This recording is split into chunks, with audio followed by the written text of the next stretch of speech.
Bienvenidos a este análisis en profundidad.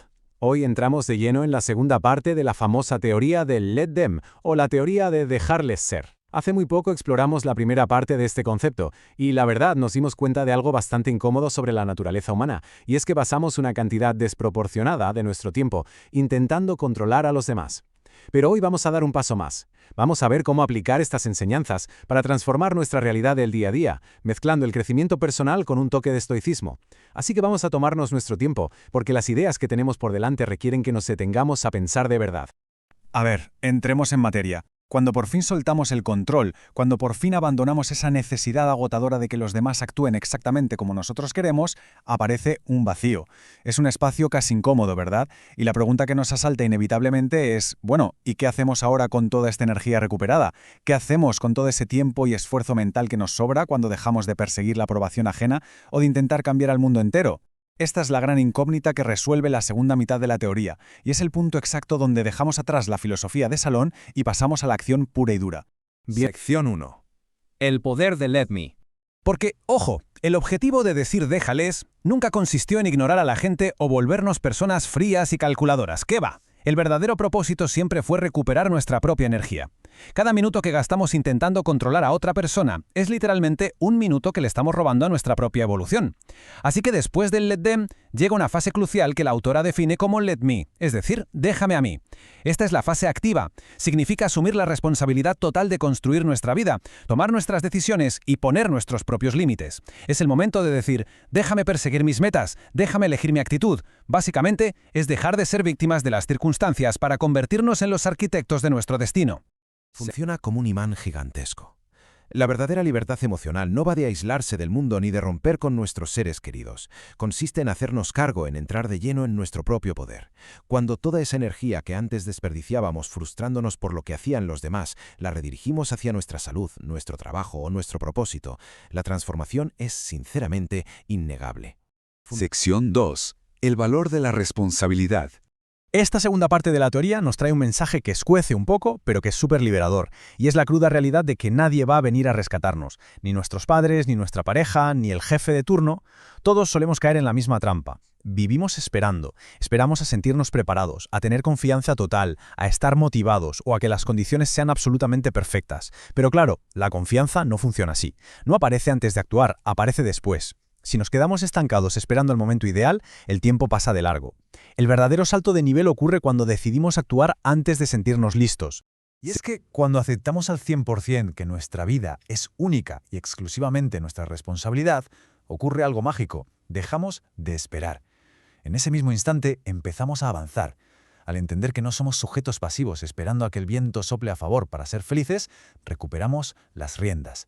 Ese es el auténtico poder de la responsabilidad personal. Es un motor inagotable que nos empuja hacia adelante, llueva, truene o haga sol. Sección 3. El fin de la aprobación. La necesidad de aprobación es uno de los enemigos más letales y silenciosos que tenemos. Queremos encajar, queremos que nos validen, y hacemos unos malabares mentales tremendos con tal de evitar cualquier tipo de crítica. Y esto nos lleva a una reflexión bastante dura. Si por un momento elimináramos por completo esa necesidad de impresionar a los demás, ¿cómo sería nuestro día a día? ¿Cuántas decisiones importantes o proyectos apasionantes tenemos en pausa solo porque estamos intentando cumplir con las expectativas de una audiencia que en realidad ni nos presta tanta atención?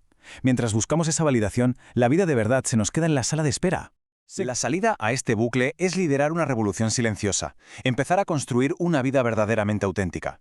Esto implica tomar decisiones que estén estrictamente alineadas con nuestros valores, que pasen totalmente de las expectativas de la sociedad y que se sostengan sobre principios sólidos.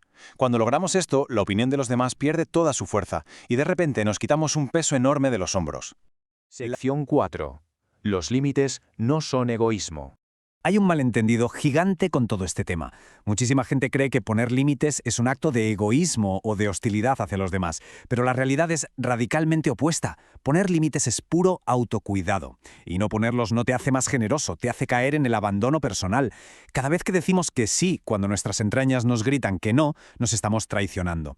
Y lo peor de todo es que, al permitir comportamientos que nos hacen daño, estamos educando a los demás para que nos sigan tratando exactamente igual.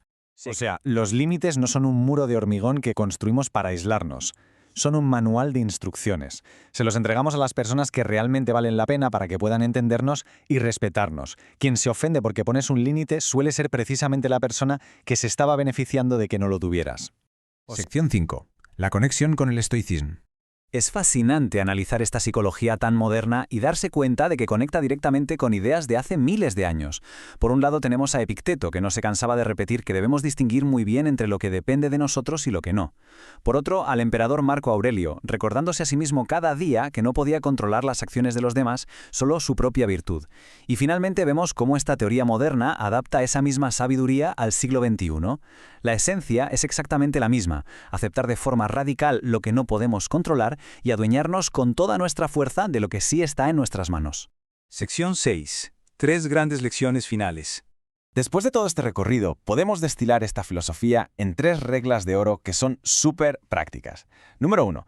Es imposible controlar a los demás, ni lo que piensan ni cómo reaccionan. Número 2. Lo que sí podemos y debemos controlar son nuestras decisiones y nuestros límites. Y número 3. La verdadera paz interior llega justo en el momento en que dejamos de mezclar estas dos cosas.